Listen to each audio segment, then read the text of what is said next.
You're listening to Podcast PXN, a video game podcast delivering player experience news. Let's go!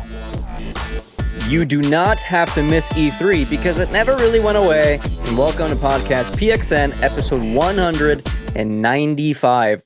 5 away from 200. Get excited. I am one of your hosts, the perennial dating app swiper from Portland, Oregon, Christian Macias, and I'm joined over Discord, as always, by Kentucky's #1 Spartan and PXN founder, Daniel Prindle, aka Dan is DTM. That's me. No, I don't know. That's the best I had. Sorry. I'm just letting everyone sit in that. We're also joined today, of course, by the president of the Tifa Lockhart fan club. Oh, we got news on that today. He's also the Nintendo aficionado and the artist extraordinaire at Roro. Hello. Getting ready for everybody Switch 1-2 later this month, everyone? No, stop. No? Stop it. Stop that right now. Alas, no Gage Dempster, the Tarkov Teletubby, today. He is off working. I think he's calling to work. Inshallah, no injuries to Gage's fingers today. Okay. Of course, everyone, thank you for watching us live and participating in the chat. Kierat Craft, talking to you. Just as a reminder, we are live each and every Wednesday at 8 p.m. Eastern on YouTube. Just search Podcast PXN. Also on twitch.tv/Podcast PXN. The topic of this... I'm sorry. The topic of the show this week is the Not-E3 2023 Summer Showcase Recap, going over everything of the biggest items from the biggest showcases that happened this week and giving our thoughts on them. Of course, the show always starts with the quick bites and the PXN news of the week, so let's go ahead and jump right in. Only a few quick bite items. I try to keep it short because the topic of the show is going to be meaty. The bulk of the show will be there, so we're going to run through some smaller news items. First, quick bite. Overwatch 2, they showed off their pricing plans for the season, including their new story missions. You're going to get 3 of those. You'll have them forever, but it's only story missions for that season. That's $15. You will have to pay $15 for more story missions down the line. So obviously, Overwatch fans are incredibly mad, considering that the whole reason why they made a second game was to make a PvE co-op mode that has been scrapped, and now they're asking for more money for these kind of half-baked story missions. I get it. I get the frustration. Yeah, for sure. It's a bummer. Overwatch, I've fallen off of it. I really liked the first one, the multiplayer side of it. I was excited for the story mission stuff. It's just crazy because Overwatch should be such a popular franchise, and I guess in some circles it is. But it's interesting how crazy they fumbled it, because Overwatch should be like a slam dunk. I feel like the type of game it is. They keep making the worst decisions over there. I don't get it. The crazy part is I thought that this was going to be free because of them like stripping back their single player content, but apparently it's not. Blizzard. It should be included in the season pass. You are right, though. Yeah. In my opinion. The same way Dungeons should be part of, the whole thing in Destiny, but I digress. Some tragic news here. Embracer, remember them? They've been buying everything in the video game industry. Well, some of their stock nosedived. Shares in the company nosedived by over 40% last month. After the Swedish company said a major $2 billion partnership had fallen through unexpectedly. So now, in response to this, they are going to close some studios. They are canceling unannounced games, and they are canceling announced games as well. A lot of people are going to be affected by this. We don't know the extent of it yet. We just know that it's coming, and it's very tragic for the industry. There's any small amount of bright spot to this story, it's that if you're a fan of Tomb Raider or if you're looking forward to Perfect Dark, neither of those projects were affected by this, probably because of it being contractually obligated by them. But yeah, sure. Awful for the rest of the people, though. They grew way too quickly, and yeah, like you were saying with that That was I remember when the deal fell through and that CEO, I guess it was, having to give that speech.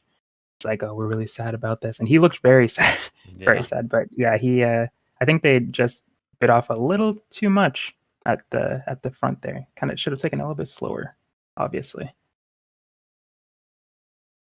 We've got news on Titanfall 3. Insider Gaming with their headline, Titanfall 3 was 10 months into development before it was canceled. And I thought, was this recent? Was this maybe a year ago, 2 years ago, 3 years ago? No, it was back right after Titanfall 2 came out.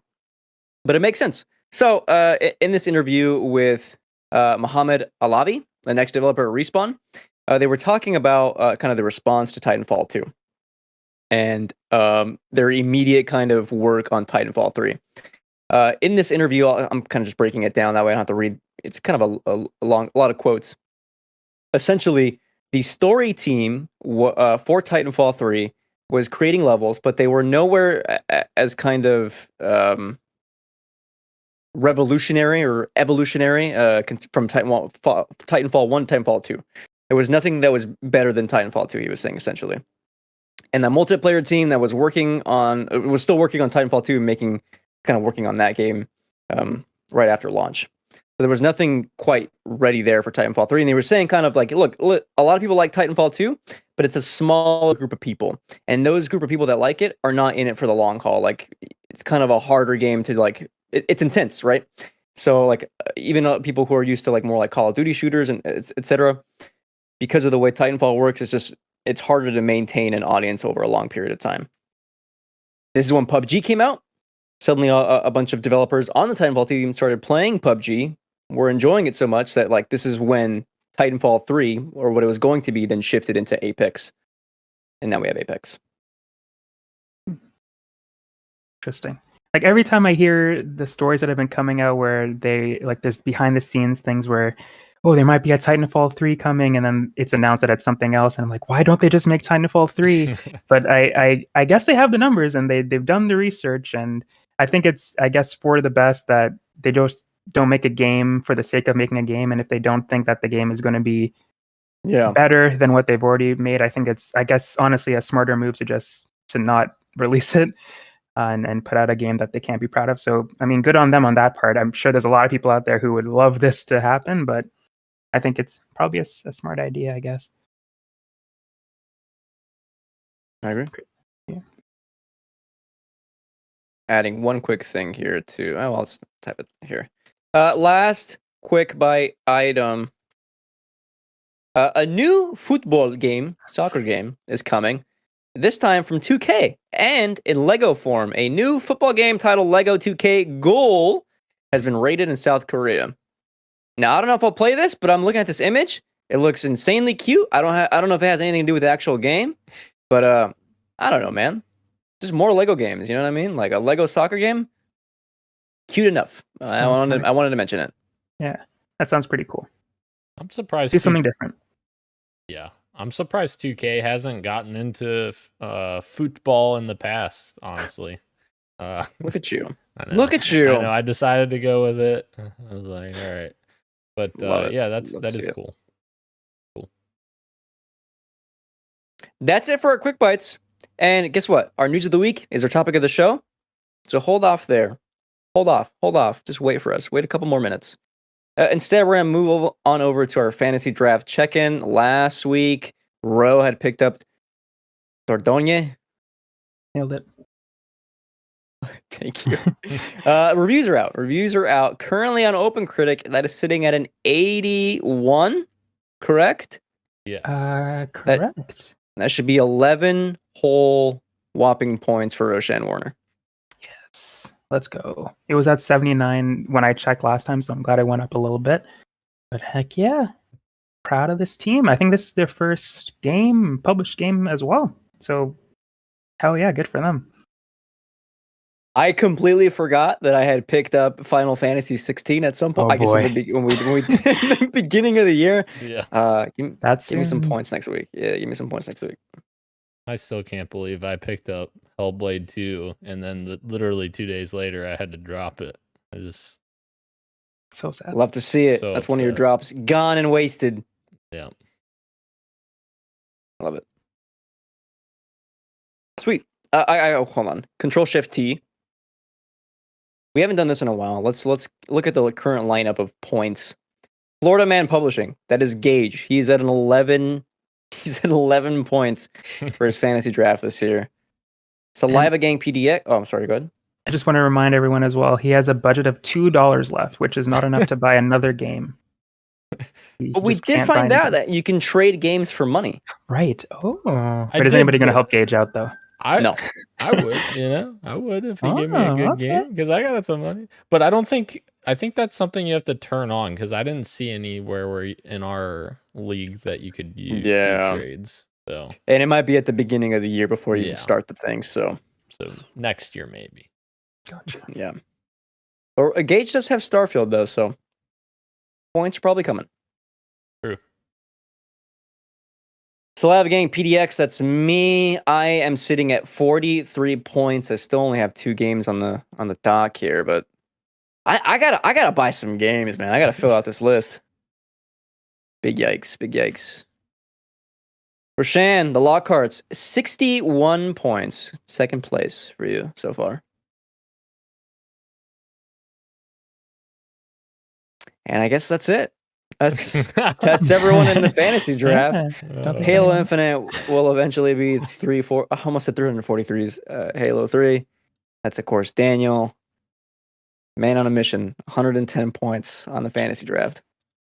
Yeah. Jesus. And I'm about to use the last of my drops, I believe, in terms of games that aren't releasing, because I think you get one that is releasing this year that you can drop. But yeah, because I just dropped both Hellblade 2 and I also dropped, what was the other one? Oh, Stalker 2, because they posted an update that I'm like, yeah, there's no way that game's coming out this year. So Okay. Again, at this point, I'm just gunning for second place.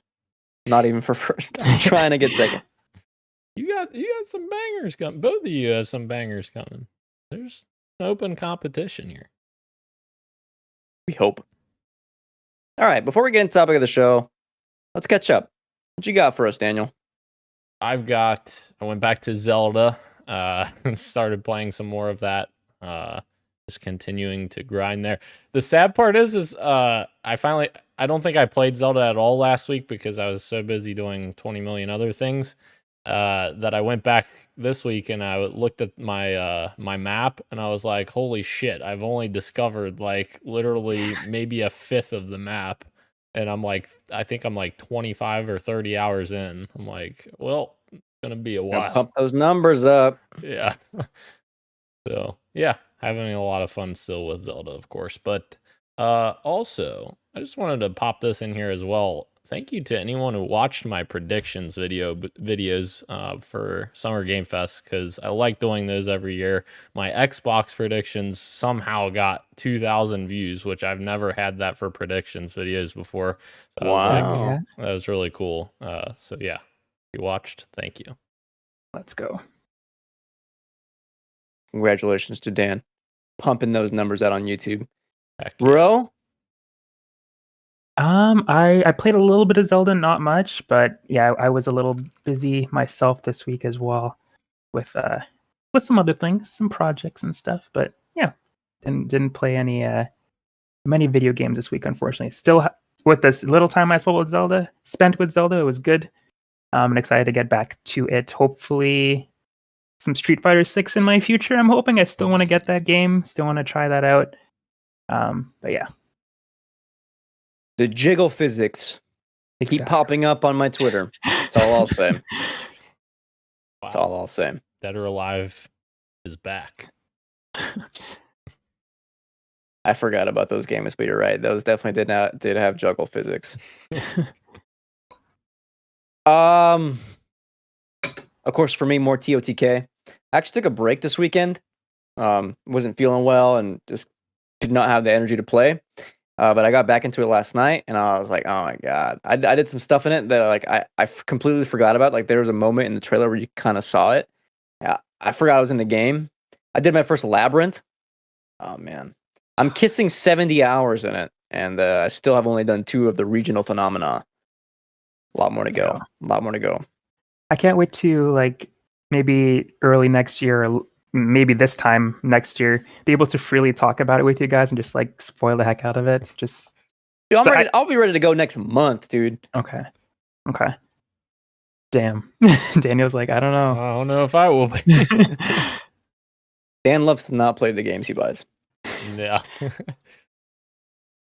I also downloaded and played the Lies of P demo. Did not complete the full demo.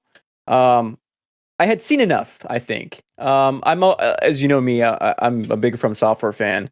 But the Souls-like, ripoff sounds mean, but you know what I mean. Like the inspiration, the Souls-like light games from other developers never really hit for me. There's always like a level that feels off, specifically with the gameplay.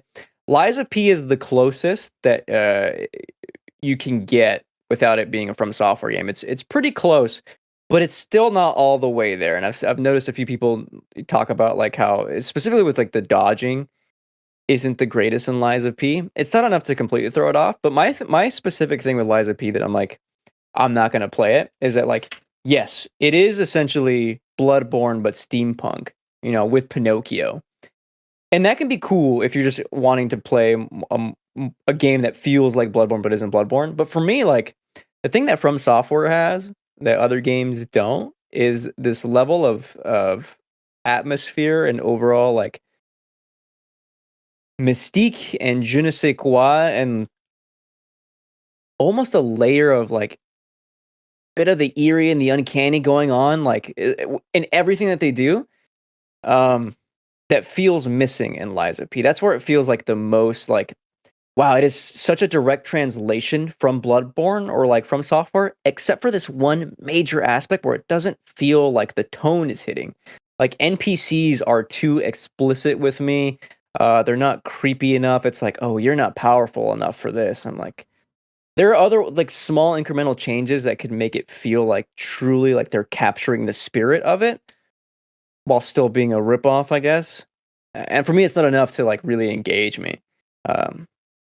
I did, however, really mess up that first boss once I got into the groove of combat, which is pretty fun. So if you're into Souls-like games, you'll probably like Lies of P because it's pretty close. And I also, last thing is that I was finally convinced to download the Final Fantasy 16 demo. Now, have I played it yet? No, but I'm going to before the start of before the game releases, because I really want to play that game, and I heard nothing but great things, so I can't wait. Oh yeah, and your save transfers apparently. I haven't been able to play it yet either, but I've heard great things. One demo is transfer your saves. God, thank God, thank you. First of all, it's great to even have a demo for a first-party game of this caliber. Love to see that, but yeah, you're spot on, dude. When it can carry over to the main game, especially a huge RPG like this, it's like they're respecting my time. I love that. Didn't they say it's like multiple hours long too? It's like 2-ish hours, and yeah, once you beat the demo, you unlock the second demo. Oh, I didn't know that. Yeah, the first part is the opening of the game. It's like the very first like 2-ish hours, and then once you beat it, you can do like, I forgot what it's called. It's like a boss thing. This certain section that they've shown off before, but it's like way later in the game, so you don't have to do it, especially if you don't want to be like spoiled in terms of like gear or mechanics. But yeah, if you want to play the intro, it's free right now. oh yeah. And I'm gonna assume Gage is playing Midnight Club LA. Okay. Swag, that's like 20 minutes of show. We have the rest of our time to go through all the major announcements in our topic of the show, the Not 2023 Summer Game Showcase recap. Oh my god! I don't like that. I do not like that. Can I adjust this volume? Why? That was awesome. Take me there. I won't do it again. I'm sorry. How did you do that? That was awesome. At least once. What the fuck? There's like these Discord sounds now. And Is there a moan? No, not yet. I think you can make your own sounds though, so we could make our own. But I just found it here and I was like, oh, I gotta do this at least once. Yeah, there we go. What the heck? Nah, man. That's good. That's dangerous. Oh my god. Okay. But you can How's it going, though? adjust the volume if you want to, apparently. You know what? I had a lot of complaints with Discord, especially with their display names, but this one small change is Like that one's kind of good, welcome. okay. It's kind of nice, yeah. So I think I went through and did this in mostly alphabetical, chronological order based on when the showcases were shown, I guess. So we're going to start with SGF, Summer Game Fest, Geoff Keighley's show. Thank you, by the way, for those that watched with us. I think I was mostly there for the whole thing. And I think Rock, Paper, Shotgun, I think they have everything in release order that it was shown off. So it'll be just like we're reliving the show together. As always, I'm gonna say what was in it, and if you want to talk about it, we stop and we talk about it. Christian, before you start, Tell me. Kirik has a brilliant idea. He said, "Don't tell Gage about the sounds, and then use them the next time he's on." Dude, but then, yeah. we don't react like there's nothing wrong with it. Like it's totally normal. Yeah. or that we just don't hear it at all. Yeah. And he's the only one hearing it. I'm gonna need Ro has the best memory of us. When we introduce Gage next episode, that's when we do it. Hell Okay. yeah. All right. A fantastic idea. God, I love gaslighting pranks. Okay, anyway. Summer Game Fest, Geoff Keighley show. The very first thing shown off, surprise from a Ubisoft original, Prince of Persia, The Lost Crown, a new Metroidvania game. They just a trailer for it, and they were going to show off more Ubisoft Forward. We'll get to that when we get to that. But Prince of Persia, The Lost Crown, automatically, I thought, piqued my interest. I thought it looked great. And from Ubisoft Forward, yeah, I'm all in. Metroidvania, cool time powers, not the original Prince, but like there's been multiple Princes. I don't care. Yeah, definitely liking the style of the game, and the action and gameplay looks really fun. So I am down for this as well. I'm not a Prince of Persia guy, and that's only because I haven't played any of them. So maybe I can become one. But this one looks cool. Hell yeah. Agreed. Then we got into a disgusting look at Mortal Kombat 1. Absolutely brutal trailer that they've played at Summer Game Fest. I was mortified at some of these fatalities, but yeah. I wish it was more of a fighting game because this game genuinely looks really cool.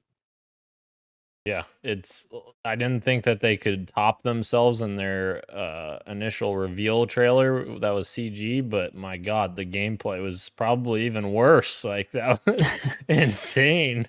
The fatalities that they just continue to come up with are just unreal. I'm excited to play this when it comes out. I'm kind of interested in this story a little bit too. Like I don't. There's some small changes. I think they made a Scorpion and Sub-Zero brothers in this one. Like that. Yeah. That brotherly feud just sounds interesting to me. So yeah, I don't know. Maybe I'll watch like a super cut of the cutscenes on YouTube or something. I don't know. Path of Exile 2 gets a teeny new gameplay trailer. I actually don't remember this one. I do. Oh, that's like the Diablo clone? Yes. And ironically enough, the first game came out about the same time as Diablo 3, so they were competing with Mindshare at that time, and now the sequel is going to be coming out shortly after Diablo 4 came out. It's unfortunate for them because I don't think that they'll get as much Mindshare because of Diablo 4, but like Path of Exile game, the first one was very well regarded by fans. It was kind of a cult classic. So yeah, I'm sure this will hit for the fans of those games, but there's no way in hell I'm going to have Diablo 4 done by then. So Yeah. I'm probably not going to play this, but yeah. Correct me if I'm wrong too, but I think Diablo 3 was kind of a miss with the community with Diablo community. So it might have, Path of Yes. Exile might have been ripe just to jump on that. We'll see how it goes next month. It releases July 28th. Path of Exile 2. So see how it fares. Yeah. We then got an announcement that Street Fighter 6 and Exo Primal are teaming up for a hot collaboration. I don't know in what game or if it's for both games or what's going on, but like a a metal Ryu was shown off. All right, cool. Very cool. I think it's for Exoprimal, but I also am not for sure. The gameplay looks like it was from Exoprimal, but who knows, honestly. Yeah. It looks like it might be Exoprimal. You're But probably then right. they have the shot of like them standing side by side in 2D. So like Yeah. it's I don't know. Maybe I it's really both. don't know. Maybe it's both. Yeah. Okay. We then got another trailer for Witchfire. Early access is coming September 20th. I think Gage is kind of interested in this game, but he's not here. Unfortunate. Yeah, I got nothing. I don't have much either. VR gaming had a trailer. Here we go. VR shooter Crossfire Sierra Squad. That's coming this August to Steam VR and PSVR too. Still not enough to entice me to buy a PSVR 2. Yeah. Yeah. Good luck, VR. Good luck. Good luck. And good luck to Remnant 2. That got a new gameplay trailer. I don't remember this game. I'm so sorry. I was interested in the first one and I never played it. I don't think I'm going to play the sequel, but it looks like a cool it's like one of those Souls-like games as well, I think, but with guns. Like many others. Yeah. But I think there's a pretty good following, so I guess that's why the sequel's coming, but yeah, Sure. not for me. If I hear Souls like anytime, I just cry. You will. And hide. And hide. Again, it's because like they don't understand. Nobody understands From Software. Not the way I do. I don't get it. Here's a hot one. You know what? I'm looking forward to this game. Will I play it on release? I don't know, but I'm looking forward to it regardless. Sonic is back in 2D with Sonic Superstars. Of course, Sonic is in this game. Tails, Knuckles, Amy, possibly a fifth character. Fans are speculating. Rose excited for this one. Oh, I'm so excited. I can't wait for this. Yes, Amy is back as well, or playable, I should say. I think the fifth character is actually an enemy character, unfortunately. There might be a playable fifth character, I'm not sure, but there was the tease, like, there's a new character designed by a famous Sonic artist. Apparently it was like a enemy that has been revealed. I'm blank on the name now, but he works with Fang and Eggman, who are the two bad guys in this game. But here's hoping that there is a secret fifth character. That would be awesome. But yeah, this looks awesome. I cannot wait. How are you feeling? Like, the thing that I thought was the coolest about this is that like there's a little play on like depth of field, like Sonic runs, up a pipeline, half pipe kind of thing. He's like sideways, and then he is underneath a waterfall, and it kind of jumps up and through it, and like he's above. I don't know. It seems like they're having fun with the gameplay mechanics, and like that kind of movement in this kind of regard. Seems pretty fun. Yeah, absolutely. I think that looks fun. Like the jumping between on a 2D scape, like to the back on a foreground, I guess is the best way to put it. Sure. But yeah, it looks good. The visual aspect I thought was really cool, how they introduced it with the old art style and then had like the split down the middle and you could see the old and the new next to each other. It's really cool. Yeah. For us anime freaks. Honkai Star Rail, the game that's on PC, game that Cameron Hawkins loves so much. Getting a console release, coming to PlayStation at some point. Love to see it. I probably still won't play. But shout out to you Honkai fans. Pretty satisfying gameplay. I don't know if I'm ever going to get back to it myself, but I was surprised by how much I enjoyed the gameplay. I got so pissed off. I needed to Google something related to Kafka, and I'm referring to Franz Kafka, the novelist, right? And I think anyway, and I look up Kafka, and all the autofills on Google are fucking Honkai Star Rail shit. Like, no, look at us in our modern society where our priorities lie. Not with literature, but with anime girls. Get out of town. I get it though, but like, get out of town. Liza P. got a new trailer. We already talked about it, but that is coming to Game Pass. Coming out September 19th. Lie or Die. Lie or Die. Fans of Dragon Ball, creator Akira Toriyama is working on a new anime RPG called Sandland. Will I play it? I don't know. But I appreciate the art style. Yep. I I don't know if I'm going to play it either. I think this was a manga at first, and people, it's like one of those cult classics that people don't talk about as much because he's so famous for Dragon Ball. But yeah, I think this is really cool for those Sandland fans. They're out there. They're out. They gotta out be. there. They're making an entire game about it. That's I hope true. they're out there. Oh, here we go. Dan loves games by this publisher. Amazon are publishing yet another MMO called Throne and Liberty. I was asleep. Liberty Bibbity. Oh no. Liberty, liberty, Yeah. liberty. Sorry. No, we can't do it. We got a sponsorship now. That's how these companies get us. I remember Dan saying during the live stream saying, "Oh, it's an Amazon game. I'm tuning out." Amazon game, I sleep. Respectfully, I agree. Warhaven is a game that's coming to Steam Next Fest for free. The game kicks off on June 19th. I think Gage is kind of into this. More medieval, large-scale battles. Like Chivalry. Oh, God. Which Dan apparently hates. Yes, very much. We're going to spend a little bit of time on this next game. Alan Wake 2 from developer Remedy. Got a new trailer for that. It looked fantastic. And of course, journalists spent some time behind closed doors.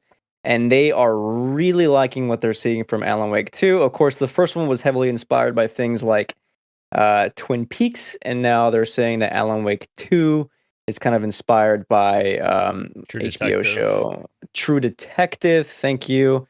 And you can, at any point, go into your mind palace, which is like this menu thing where you can like go to, what's her name? What's the new protagonist's name? The FBI agent, Saga. Yeah. You go into Saga? Saga's mind palace. Yes, That's such Saga. a dope name. And you have like boards of information where you're like collecting clues and piecing together what's actually going on. And of course, the gameplay is very survival horror-esque. And at some point, you can freely switch between Saga's story and Alan Wake's. Any point. And people like this. People like Greg Miller liked it so much it now became their most anticipated game of the year. And I gotta say, from what people are saying about it, I like Remedy a lot. This jumped up as well for me, so much so that like with this and Spider-Man 2 coming out in the same week, I think I might just go ahead and buy Alan Wake 2 anyway and try to get through it before Spider-Man. And if not, I'll put off Spider-Man for a few days and see this game through because that sounds awesome. Man, and that's coming from the man who said shortly before we saw this that he was like, nope, there's no way I'm playing this. How times have changed. I didn't say that. Did I? That sounds like something I'd say. No, you're right though. I'm very excited about this, and Remedy's never made a bad game. Like all of their games are always good. Like at their baseline, it's gonna be a good game.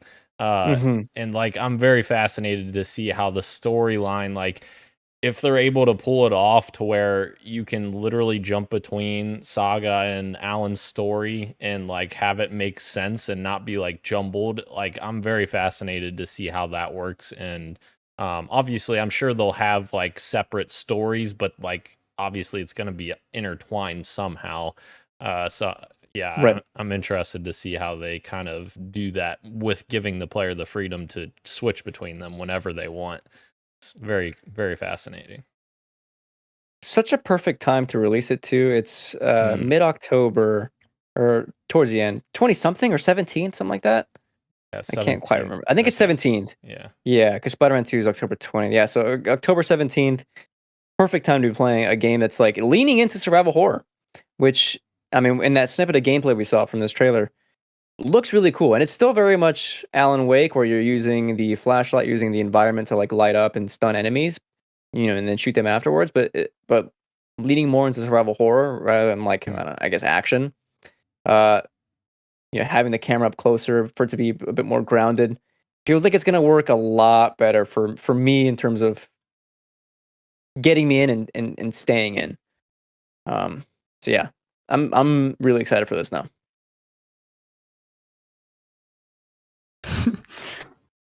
I wish I could also join you guys. For where you go, I cannot follow. I wish I could though. I mean, I can, I guess, if I just do it. But I don't know. I really like creepy stuff. I like creepy comics, art. I just hate the feeling of being scared. And like when I'm watching a movie and playing a game, that moment could come at any time, as opposed to watching something like a book or looking at art. But yeah, I love the aesthetic, but I don't know if I'll be able to play it. You know what? We're gonna turn on Dead Space remake when you're here for episode 200 and make you play it. So oh god, we're gonna we're gonna get you trained to be ready for that week. God, if I could play Dead Space, I guess I could play anything. That's true. Yeah. Moving on. Got to look at Warhammer 40K Space Marines 2. New trailer for that 3-player co-op. So one of us is sitting out if we ever play this. I mean, knowing us though, we always say, "Oh, we should play this," and then we never do. But that's coming this winter. So if we change our minds, there we go. Yeah, I think this looks dope. It sounds like a fantasy critic game that Dan would pick up randomly. It does sound like and you probably get a lot of points for it too, which sucks. It's available right now. If anybody wants to grab it. We then got a new trailer for a unique looking game called Yes Your Grace. Yes Your Grace Snowfall. I was very confused when that I couldn't tell if it was a subtitle or not. Coming to Steam 2024. I think this is the one where like you role play as like the king of a kingdom. And people come to you with tasks and such, or little like advice. You're like choosing. I have a choose your own adventure kind of deal. I think, if I remember correctly. You're right. You could like choose to spare people's lives. It looks like sometimes you may have to behead some wrongdoers, I guess. But yeah, it's like a king simulator. Which sounds kind of fun. I could maybe be into this. We'll see. One to keep in my purview. Here we go. The developers that made World War Z teamed up with filmmaker John Carpenter to make John Carpenter's Toxic Commando in a new horror team shooter. This sounds like a fantastic time to get together with the boys, drink some beer or not, water, whatever you have, and just shoot a bunch of weird looking things. Oh yeah, I could be into this. Yeah, I'm down. Let's jump in. I think this is a Game Pass game, right? I believe you're right. Maybe. I might have made that up. I don't know. Who knows? Who knows? But it could be. At this point, let's be real. It could be. Baldur's Gate freaks. Wish I were one of them. I'm not. But Baldur's Gate 3 gets a second villain named Gortash, voiced by Jason Isaacs. Of course, Baldur's Gate leaving early access, coming full release later this year. I think next month. August 31st. So 2 months away.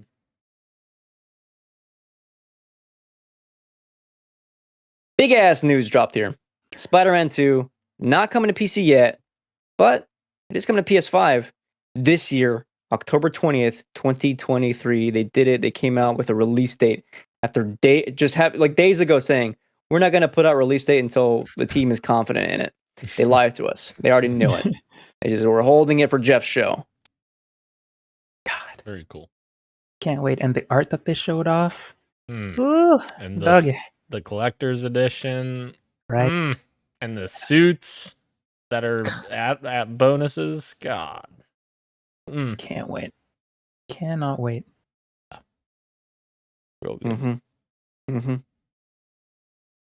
Another trailer for Pal World that comes to early access 2024. That's the game like Pokemon, but with guns. And you make them do Just insane Labor. labor as well. Yeah. Yep. Mhm. Oh man, I can't wait for this game to come out. Not because I'm going to play it, just because I want it to be out. Sure. Stop making weird trailers for it. I'm with you. Black Desert Online has a new expansion out soon called Land of the Morning Light. I don't think any of us are Black Desert Online people. Okay. Oh, Got another Lord of the Rings game for you then. Lord of the Rings Return to Moria. Are we sure these two things happened at Summer Game Fest? I don't remember either of these. Yeah, I remember the Black Desert one, so I assume the Lord of the Rings happened as Yeah. well. But Yeah, yeah, 'cause- I'll believe you that if you say so. Yeah, because when they showed it, I was screaming for EA to bring back Lord of the Rings Battle for Middle Earth That's series, right. and it's not happening. Maybe this is when I was making eggs. I was making eggs during this show, if I recall. Yep. Got a new look at Banishers: Ghosts of New Eden. And based off that title, I'm like, what the fuck was this game? And I looked at a picture and it's like, oh, it's the Donut game. I'm still not quite sure what's going on in it, but got a new trailer for it. Yeah, I'm down to try it out. Don't nod. Love you guys. Making choices, doing some story stuff. Got some action synced in there too. So yeah, I'm down to check it out. I'm also very confused as to what's happening in the trailer, but I'm down to learn more. My friend is trying to get an address for me for a reference for a work thing. Trying to juggle that as well. Oh, here we go. Forget my friend. Forget his job reference right now. Here we go. Oh God.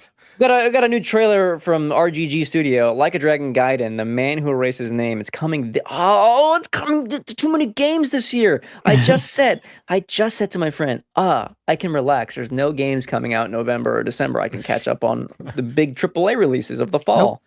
Well, this game is coming out November 9th. God, man. God. Is this game I saw gonna be it, good? baby. Yeah. Yeah, it is. Yeah, dude. Okay, thanks for that. Unfortunately for me. Yeah. Thanks for that. Oh no, I mean it's going to be terrible. Don't pick this Oh, you up. picking in it your up or fantasy- something? Oh no, of course not. No. God damn it. I wouldn't do that. I if it's the last thing I do, I'm going to play the Yakuza games someday. They're fun, man. I've never beaten a single one, but they're fun. They're fantastic from every time. Like I've dabbled in them. You do karaoke. You can beat people up with chairs and do little silly moves. Anyway, How many Like a Dragon games are gonna come out this year? just the one. There's Just two, the one. right? Ishin came out in February, right? Was Ishin this year? But that was like a remaster, essentially. That's fair. Damn. I don't need to think about this right now. Under the Waves. A new game. New trailer. It's the Quantic Dream game. Yes. They're the ones And I'm publishing, still- I think. Yeah, and I'm still super yeah, you're right. They're publishing, not developing. Still very curious about this. Looks kind of cool. Little spooky vibes. There's another water kind of themed game. I think that was at the Xbox showcase that I want to talk Yes. about. I think that one piqued my interest a bit more, so we'll wait there. Yep. Call of Duty Season 4 arriving June 14th. They use a trailer with a skin that's no longer the game. Moving on. Rip. Fae Farm. Fae Farm is a brand new cozy farming game. Cool. Love it. Good for them. Marvel Snap getting a new conquest mode. I have never touched, downloaded, played, seen Marvel Snap in action. It's great. People like it though. It's great. People like yeah. This guy really liked it, Ben Brode. He knew the assignment. Very enthusiastic about it. I actually kind of enjoyed his enthusiasm. It was kind of refreshing Absolutely. at that point in the show. Can't be mad at that. Agreed. King Arthur Legends Arise, a new Fantasy Squad RPG. Got a gameplay trailer. Game is in Unreal Engine 5. No release date. You can pre-register though. for more information. I'm okay. Yeah, his beard is too cleanly cut to be like a knight. I feel like it's like where'd he go for that? Way like is he from that time? I don't think so. With that fresh fade, you know. That's all I was thinking while watching this trailer. Wayfinder heading to early access this summer. A lot of games, man. Summer Game Fest was a lot of stuff showing off here. Yeah. Not everything was for me. A lot of it was not for me, including Stellaris Nexus, a new hour-long 4X spinoff. What did I just say? No. What did I just say? Paradox also announced a survival-based builder called Space Trash Scavenger. Okay. Were we asleep again at this point in the show? No, I remember this. There was 3. I thought it was commercial timed. Right. This might be the commercial section, actually. Yeah. Enjoy Grand Strategy in Star Trek Infinite. A strategy game by Nimble Joint Entertainment. I'll try. Sure. Lisfanga, the Time Shift Warrior, is a new time-looping hack and slash. Oh, I kind of remember this, though. I kind of remember this. This one was kind of neat. This one Could be woke me neat. up a little Could be bit. neat. Yes. Immortals of Avium shows off a mad mech battle and a new gameplay trailer. I gotta work on the game names for games, dude. Immortals of Avium not doing it for you? It's No. none of it registers. Do you remember what genre this is? It's a MPS. Yeah. Right? Mage person Oh! shooter. Oh, that was this game? Yeah. And that's coming out like next month, July 20th. Mhm. boy. I didn't like what they showed off personally. I felt like they were like cutting a lot in weird places. Yeah. Like let the game sit. But apparently the people who have played it at the Games Fest thing said it surprised them. So that's good, I guess. Well, I guess we'll see when reviews come out next year. But I was not expecting people to be high on it when they played it. But apparently it's fun time. I'm sure it'll be fun. I'm just hating. Two more on SGF here. Fortnite got a trailer for Chapter 4. It was out later that day. Optimus is in it. Opto Primate. Primal? Yeah, I think whatever. But yeah, Gorilla Optimus Prime is also in it. Optimus Autobots. Primal, I think. Oh, I forgot to tell you guys in what you got for me. I played 3 matches of this. Ooh. Was How's it? Was it good? Oh my god, dude! They brought back this shotgun that is disgusting, and I didn't have it. None of us had picked it up. We weren't able to get it, but the enemy had it, and we got just destroyed in seconds. So we played 3 matches of this, of like them getting guns before we did, and we were like, you know what? Maybe you don't want to play Fortnite right now, and we bounced. This one was just for real. They ended the show with what I thought honestly was going to be something Elden Ring, or not Elden Ring, from Software, probably Elden Ring DLC. Earlier in the show, mind you, Geoff is like, speaking of Final Fantasy, oh, nope, not like this. Wait. You know, if you go to DoorDash, you can use this code for That was great. cheap Taco Bell. Anyway, Final Fantasy Rebirth, new trailer, coming early 2024 on 2 discs. 2 discs. 2 discs. Damn. I'm so excited. I'm not like I loved Rebirth. I won't come out here and say I'm the biggest Final Fantasy VII fan because I haven't played the original. I want to, but I haven't played it yet.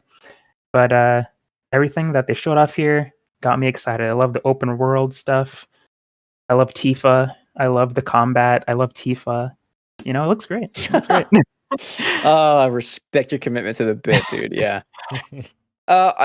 I guess this is a good point to just throw in something that would drop today, but was happening at Summer Game Fest.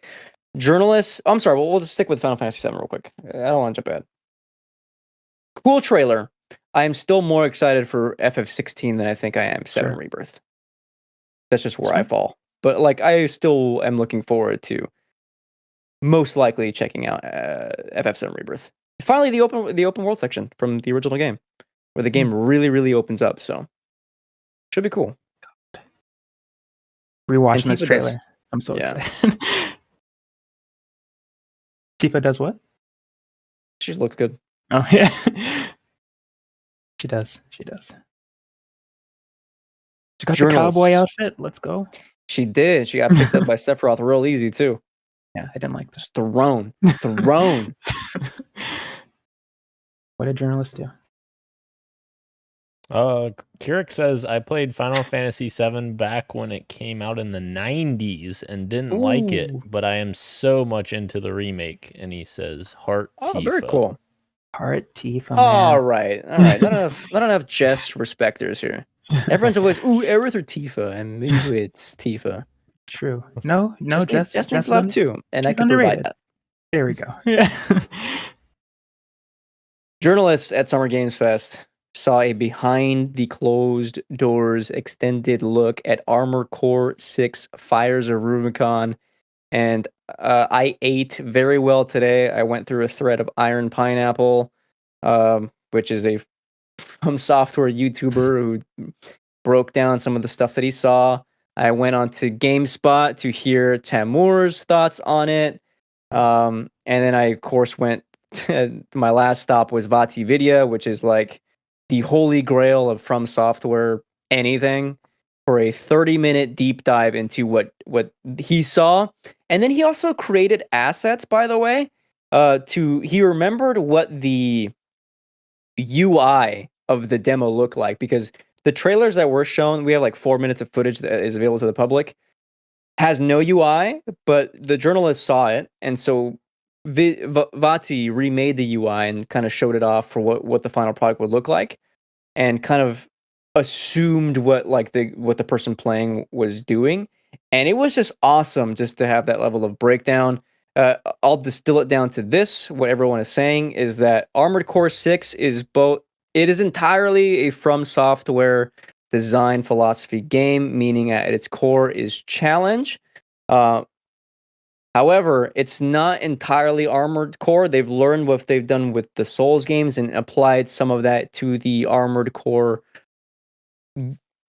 slate of games to make something that feels, both familiar to the Armored Core fans, but also familiar to the Souls fans. That's going to just open the doors for a bigger, wider audience, and it looks fantastic, dude. Like big mechs with highly designed levels with multiple avenues of where you could go. Like, again, I ate very well for 4 minutes of video. It just looks stunning. Their level design is great, and what's the word? Like their art. Why can't I think of the word for art? Art direction. Art direction is unparalleled. So yeah, I'm very excited for Armored Core that drops in August. Oh yeah. I love the verticality of it. Like, I didn't expect it to be that open, even though Elden Ring is like huge. But I don't know why I wasn't expecting that for this type of game. Yeah, I mean, normally in other Armored Core games, it's just missions. This is the same. But yeah, they're I'm assuming because they kind of changed the way flight mechanics work in this. Depending on your mech, you can do a lot more like either horizontal flying or vertical flying. So just allows for more like you can do different paths in a level, not the same one over and over again. It's pretty neat. Every time we've seen this game, I think it looks really cool. And then Christian tells me, no, Dan, you're not going to like it. And I'm like, all right. I mean, I'm just letting you know based on your thoughts on Jedi Fallen Order, where you thought it was difficult. Like From Software games, like that is the draw, is the difficulty. So I'm assuming it's still very much present. Fair enough. Like, I don't know. I just saw like a video like of this mech in a hallway, and he scans and then like boosts through, like dodging missiles, and does like a little dodge to go behind it, and then busts out a little like laser sword, and it's like, yeah, I really want to play fast paced mech action game. That sounds really cool. Okay. Xbox had what I would call, and I'm sure you would all agree, probably the best showcase of of these summer showcases, period. Agreed. I personally would want a bit more gameplay out of some of these big announcements, but what we got, I think, is still justified to make it a very solid showcase all around.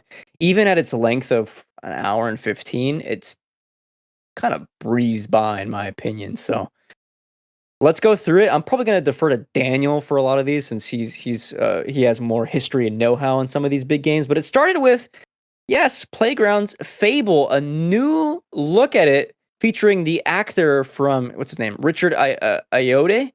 I know him from the IT Crowd. Hilarious dude. I didn't know Fable was a game that's like rooted in like humor. Mm-hmm. Yeah. Yeah, it's rooted in British humor. So yeah, it's great. I'm speechless right now because we saw this trailer and I was like, this is insane. And like even watching it, I was thinking like this has to be CG, but at the bottom it says in-game footage. And even after the show, people were saying, "Oh, this is CG. It's terrible. Like I can't believe they would do this." And one of the main artists on Fable for Playground Games tweeted out, he's like, "No, that's literally running in game on an Xbox Series X," which I'm like, freaking A, that looks so good. Do you call that gameplay though? When it's I wouldn't call it in-game gameplay. scenes like that? Yeah. Sure. Yeah. There are some like very quick snippets of what it looks like actual gameplay though running. Yeah. But all this to say is I agree like that. I don't understand. Some people were saying like it didn't look that great. I don't know what they're smoking. I think this looks fantastic. And the fact fidelity wise. Yeah. The fact that Playground has never made character models, and I thought their character models looked really detailed and really good in like their lip motion and facial reactions and stuff. I thought it was really well done, considering that they're historically a car developer. They made car games in Forza Horizon. So yeah, very impressed. Yeah, bro. I was surprised by this too. I was one of the people, I think when I was watching you guys react to it, I even down below like, I saw Xbox wasn't going to do all CGI trailers. Like that's what they said. And after watching this, and like Dan said, no, a lot of this was in engine, and there was some gameplay sprinkled out. It's like, all right, fuck me then. They proved me wrong right at the beginning. So I took off my hater pants from there and just enjoyed the show. But I was definitely surprised by the Fable showing. I'm not, as you know, I'm not a huge Xbox guy, but I agree that this was definitely my favorite show by far that happened this week, and I was impressed by what followed as well. I'll out myself too as a little bit of a hater. When I was thinking about the showcase, when I was thinking about Fable later, scrolling Twitter, I was like, this didn't really do it for me. I saw people were like really excited about it, and like, had I not known Fable was in the works, I think this would have really worked as an announcement video. And then I kind of like pulled myself back, and I was like, well, hold on here, like, no, I thought about Death Stranding too, and like, even though we didn't know it was a thing, like the way they showed it off was like essentially just like cutscenes, or I don't know if any of it was in game or in engine. It might not have been. It could have just been like pre-rendered cutscenes, right? With the Death Stranding 2 announcement, I guess. And that got me excited. And I thought like, there's a whole lot of people who are really excited for the comeback of like a franchise that hasn't had a game in so long, and for it to come out and like look the way it does. Who am I to hate? Like, this is probably really exciting for some people. And I completely turned around. I was like, fuck it. Like, sure. Sure. Yeah. We then got a trailer at a new game called South of Midnight. Coolest thing about this game was the animation, stop motion, which you do not see in games at all. Yeah. Yeah, that's what I liked about it the most too. This was all CGI though, right? This isn't in-game. Probably. Yeah, but still, I think so. The animation was dope. That's the style of it was awesome. I don't know do we know what type of game this is? Well, it can't. If they didn't lie to us, it's not all CGI. It should be, because this is a first-party studio, so this should be at least in engine, because they said either in engine or in game. Taking off my hater pants again. As long as they didn't lie to us. Okay, fair enough. So I'm reading here that it's apparently a third-person action adventure game, which sounds pretty cool. And if they can emulate that style in gameplay, that sounds awesome. Definitely down to see that. And that's the key. Absolutely. that's the key, Ro. Like, what's the gameplay going to be? Because obviously this is coming from Compulsion Games, and their previous game, We Happy Few, had some really cool narrative ideas for it. And but visuals too. yes, absolutely. Yeah. But the gameplay, for me personally, didn't hit. It was a procedurally generated game, and it didn't hit very, very hard for me. And the story ended up basically sinking after the first hour of the game, which was the coolest parts that we saw in trailers. So hopefully they have something really cool that they're going to cook up here for this game. So Gage was talking about the game that Compulsion Games made for the PS4 launch, and that was Contrast. And I remember not beating that game either. But yeah, still, when you have an art style this distinct, it's kind of hard to look away and be like, you know what? Regardless, it's still kind of in my purview. We got a trailer for Ubisoft's Star Wars Outlaws, and you know what? At this point, like since we're already here, we'll just throw. This was shown off also at Ubisoft Forward, where we got an extended look at what the gameplay is. It's an open world game starring a female protagonist. I don't have her name off the Kves, and you know a lot of people are really high on it. It's a lot of very cool to have seamless transition from planet to space. You can do bounty hunter quests. Something about this didn't look like it was gonna jive with me. I couldn't quite tell what it was, but like the gameplay to me just didn't draw me in. Very happy and excited for those that are gonna look forward to this, but I think as of now, like I don't think an open world Star Wars game from Ubisoft is quite gonna do it for me. It's fair. I feel like this one was more my speed, honestly. As I don't know. I liked what I saw from the Ubisoft Forward gameplay stuff. I wasn't sold on it from obviously the Xbox trailer. I was like, okay, more Star Wars stuff. And you know me, I'm kind of Star Wars out, as I keep saying every time there's a new one. But I liked what I saw from the gameplay stuff with the speeder and the shooting mechanics and stuff like that, and the little guy telling him where to go. And I guess that's like just BB, whatever the guy's name in Fallen Order is, just kind of like a little companion guy as well. I don't know. I just kind of vibed with this one a bit more than Jedi Fallen Order. I suppose. Obviously, the game is interesting. But I liked what I saw. Yeah, we'll see if I can even finish the current Star Wars game that's out right now before this one comes out. But yeah, I thought it looked good. I'm interested enough. We take a look. Oh, go ahead. Carrick says, this game looks sick. I liked it a lot, and I'm not a fan of Star Wars. He said, I'm sold. 100% agree with Roshan. And I think it might be because she's potentially not a Jedi, and I feel like that's more fun for me. I don't like the lightsaber stuff, doesn't always do it for me, and the blasters and the Outlaws and the Han Solo stuff is a bit more my speed. So I think that might be why, it being Star Wars Outlaws and all that kind of stuff. I don't know. We'll see. That might be why, now that I'm thinking about it. Moving on, we had a look at 33 Immortals. It's a new co-op roguelike game with 33 player co-op.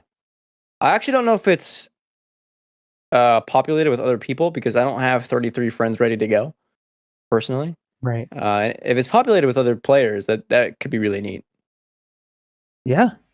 When I looked at when I saw the 33 online players, I like thought of there's a game called Sky. I guess Journey is a good comparison as well, where just like people just drop in potentially. If it's not like that, I hope that they do have online functionality, because it'll be hard to get a group of 33 people in together. I hope they thought of that. I'm sure they did. But I think this looks really cool though. I am down for this. Payday 3. It's coming to Game Pass. Coming out on PC as well. September 21st. I don't know. I'm not quite sure. Something about this felt a bit dated in the way it was. Maybe it's just the presentation of it. I don't know. But the fact that it's a Game Pass game alone is enough to be like, you know what? If there's good word of mouth because it's on Game Pass, I might check this out with my friends over at PXN. Yeah, it definitely, it still gives me vibes of it being, a little janky like the other games in the series were. But yeah, like you're saying, in Game Pass, I might check it out with the lads. Unfortunately, this leaked a couple days beforehand, or then maybe even the day before or 2 days before. Atlas, the rumors are true. They are remaking Persona 3 into Persona 3 Reload. However, since then we've got more information that it is not Persona 3 Portable. It is the original Persona 3, so it does not have all the content. It's also missing the other protagonist, depending on who you choose to play as. In P3P, you can have the female protagonist or the male protagonist. And this only has the male protagonist. Yeah, and that's a bummer. Missing the end content. Yeah, so if you want the full version, then you just won't in Persona 3 Reload. Yeah, that is a bummer. I'm still excited as I haven't played either version of Persona 3, so I'm just excited to try it. But yeah, Atlas makes some weird decisions sometimes. This is definitely one of them. It's like, if you're making a remake, why not just go all the way and do it? We'll wait the extra time because we have this long already. Just may as well do the full product, but they didn't want to do that for whatever reason. But it being on Game Pass is, I think, huge, and Yes. I definitely will be day one to try that out. I mean, we'll talk about Atlas here in another second, but just we'll get there when we get there. Instead, we look to Avowed, which is finally coming next year, 2024. A lot of debate on Twitter about the aesthetics of Obsidian games. Some people are, look at that. What shirt is that? What does that say? Obsidian. Oh, Obsidian. It's actually. Some folks are. Sorry. Some folks on Twitter were saying, what is it actually? Tell me. I'm already curious. It's actually a Pride shirt for Obsidian, and I thought it looked super cool. So Does look there we go. And it's Pride Month. It is. Fantastic. People on Twitter were saying the aesthetics of this game look a little dated. Some people were saying, like, you're smoking something weird because it looks great. Some people were saying it looks okay, but like, when the art direction is this good, who cares? And there's truth to all of them, maybe. I don't know, but I the art direction is usually what I prefer anyway. And regardless, I think it looks pretty great. Probably not going to be a game for me. I've never played an Obsidian RPG before, but Daniel speaks highly of it. Who knows? I don't know. Diesel. I can't believe that. I can't believe you're missing a lot, Christian. They're great games. Yeah, I'm very excited for Avowed. And I know a lot of people had criticisms about the art style changing, I guess, from the original CG trailer. Which the original CG trailer was a little darker and grittier and more Skyrim-esque, which the Obsidian came out and explained and said, yeah, originally that was kind of our vision, was to be like Skyrim, but then it pretty much evolved into, we want this to be its own thing. We don't want it to be mimicking Skyrim, essentially. So yeah, they did change the art style to be like a little bit more, I guess, colorful, cartoony ish, but not like fully in that realm. I still think it looked really good, though. I'm very excited for it, gameplay wise. And they also said it compares in scope and size to the Outer Worlds and like KOTOR, for instance, or KOTOR 2, which they developed, where you basically go to large open areas. There's multiple large open areas that you travel to, so it's not going to be one big map like Skyrim, which is perfectly fine with me because I love that in Outer Worlds. I'm very excited. Yeah, give me some Avowed. I didn't realize they made New Vegas. Yes, I've never played New Vegas, but people love New Vegas. And South Park: The Stick of Truth, the first South Park game, was really good. I played like 5 to 10 hours of one of them. I don't remember which South Park game it was. The second one was made by Ubisoft. Fractured Butthole. Goodness. Sea of Thieves getting a new expansion. It's coming July 20th. The Legend of Monkey Island. And all the Monkey Island fans went nuts. I was not one of them. They went bananas, Christian. Oh, Bananas. nah. I was right there, dude. It was right there. Nice one. Nice I'm one. trying so hard not to use the badum Discord sound right now. Oh, you should have. You should have just done it. And a surprise to all of us, Flight Sim not getting a new expansion, getting a new game next year, 2024, with a lot of updates: helicopters, search and rescue, cargo transport, air ambulances, agricultural aviation, skydive aviation, aerial construction jobs, so much more. Looks insane. Also, current Flight Simulator is getting a Dune tie-in. You can fly an ornithopter on the current Microsoft Flight Simulator. I think I told Dan. So I think I told all of you guys on the show. If I get a new job this year, when this game comes out, I'm buying a Series X just to play Flight Sim. I don't give a damn. Or I could just buy an SSD for my computer. I don't know. True. Either way, this game is gorgeous, dude. Every time I see it, it's so cool. Yeah. It's just so cool. Yeah, and at first we're like, is this a new game or is this just an expansion? But it looks like it's a new game for the 2024 version. I think the Dune stuff is coming to the original game. Yes. Yeah. Yep.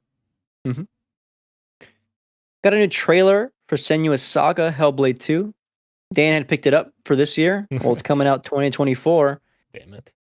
As always, the play with audio in 3D space was fantastic. I wish we could have seen a bit more. I think to wait this long, I really would have loved to see just a bit more gameplay of Senua Saga. But it makes the wait that much more painful because we know it's probably going to be a good game anyway. See, I found that fascinating that people were saying, like, I wish I had seen more gameplay of it and that kind of stuff because we've already... Hard to show it off. Right. And we saw one, yeah. Yeah. We saw a decent chunk and it's like, I don't know if I want to see a bunch of gameplay because, like, this is the type of game that I want to experience, like, in a perfect situation. Like, I feel like I know what this game's already going to be. And I know that's probably... not the best answer for people who they're trying to cater this to, like, and get new fans into this. But, like, personally, I just want to play it. I just want to experience it. My thing is, like, when I think of the last Tears of the Kingdom trailer, like, that has, like, very small gameplay snippets of, like, 2 or 3 seconds of Link doing something in, like, various places. I think that could have been cool to see Senua be doing something like that. A minute-long trailer. Only like a gameplay slice. Just these little snippets in, like, various environments, just doing stuff. That could have like built the anticipation a bit more for me.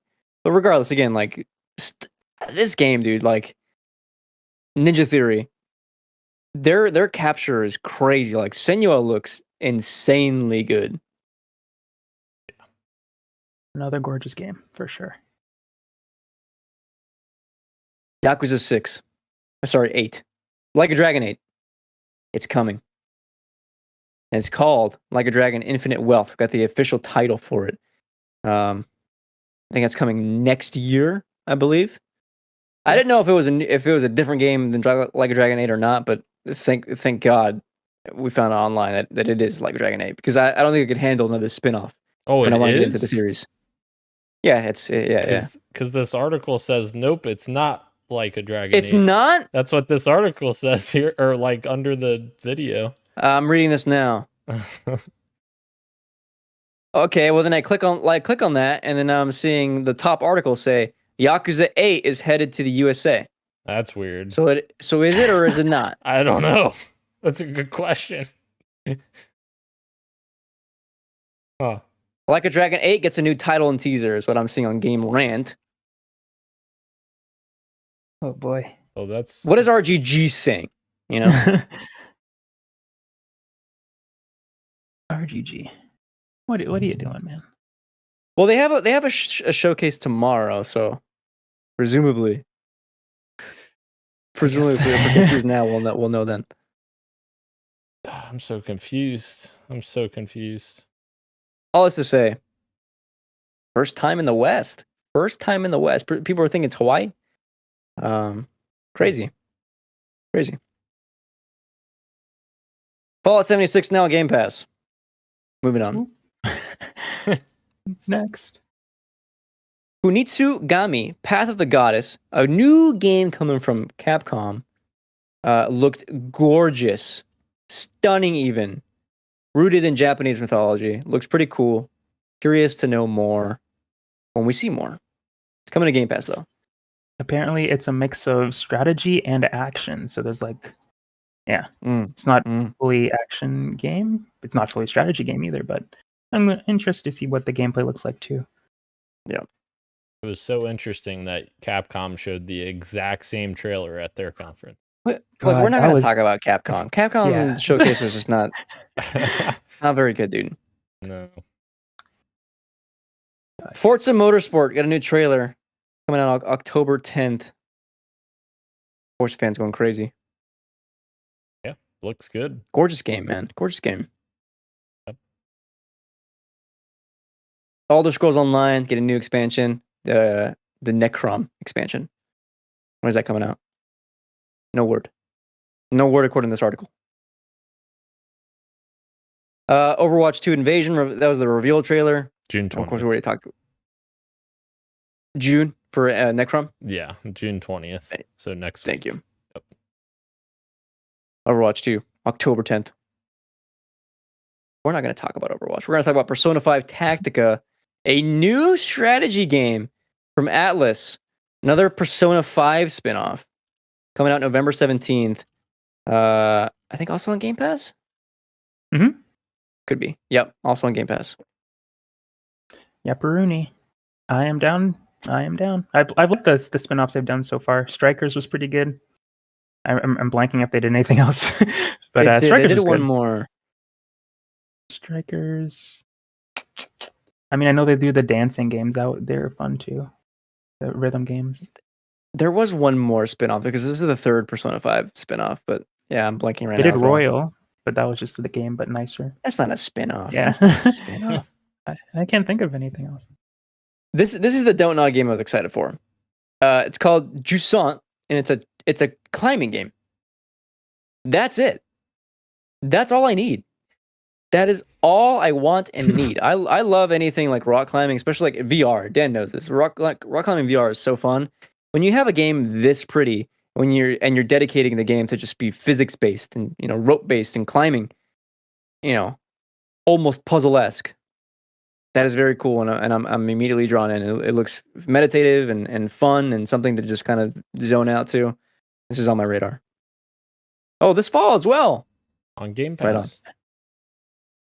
Say less. Here we go. The Chinese Room are back with the oil rig horror still wakes the deep. This is such a small trailer, less than a minute, and immediately Gage was like, "This looks rad." And then by the time it was over, I think Dan and I were also agreeing that it looks very cool, very creepy. Could be great. It's coming early 2024. Yeah. An oil rig in of itself is creepy.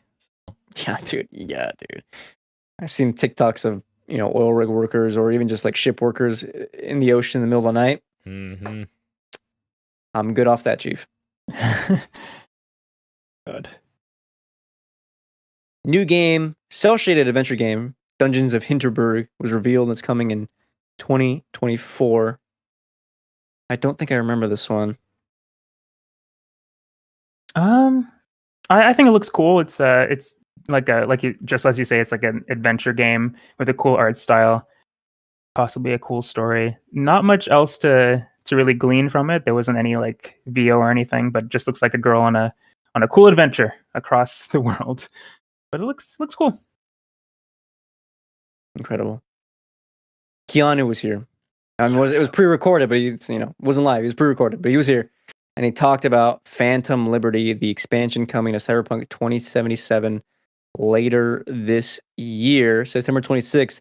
Fun fact, also, we got to learn from journalists who got to see behind closed door, the entire game has been completely revamped. Every system and mechanic in the game has been completely redone, thanks in part to the new director. He kind of took over the expansion of Phantom Liberty, and he said that he wants to leave Cyberpunk in the place that it should have been all along, essentially. And so, yeah, everything has been touched and retouched for this expansion, and that translates over into the base game itself. So, someone like me is probably going to go back and give it a third try. God, I can't wait, man.